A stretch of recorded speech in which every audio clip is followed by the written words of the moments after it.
Right now, there's a lot on the line regarding tariffs. Are we going to see a $2,000 tariff rebate check? Are we going to see some of our national debt get paid off?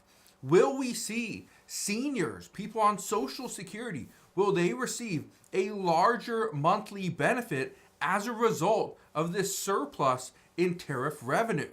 Are we going to see more money go to SNAP beneficiaries? Can money go to the states?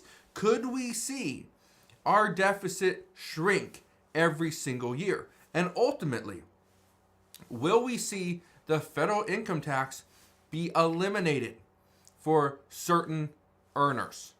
Those are all questions that the American people have. And the Trump administration wishes they could give you an answer.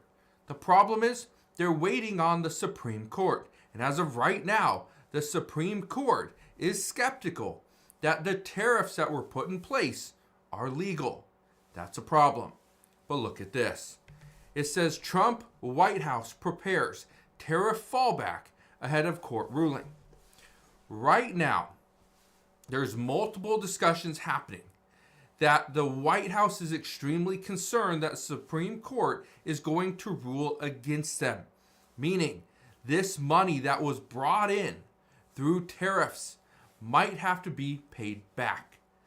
According to reports, that's why the Trump administration is looking at all options, because they are considering sending that money out to the American people before the Supreme Court rules.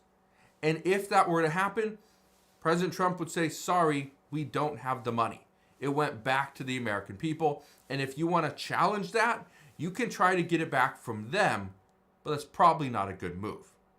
So we'll see what happens there. I want to read a little bit of this article to you. Look at this right here. It says, President Donald Trump's administration is working behind the scenes on fallback options if the Supreme Court strikes down one of the major tariff authorities looking to replace the levies as quickly as possible. It says both the Commerce Department and the Office of the U.S. Trade Representative have studied Plan B options if the court rules against the administration. It says those include Section 301 and Section 122 of the Trade Act, which grant the president unilateral ability to impose duties. Okay. It says the replacement comes with risks. They tend to be either slower or more limited than the wide-ranging powers Trump has asserted so far, and could face their own legal challenges. The administration is holding out hope that it will win the case outright. Trump has repeatedly urged the justices to uphold his country-based tariffs, which he imposed by citing an economic emergency.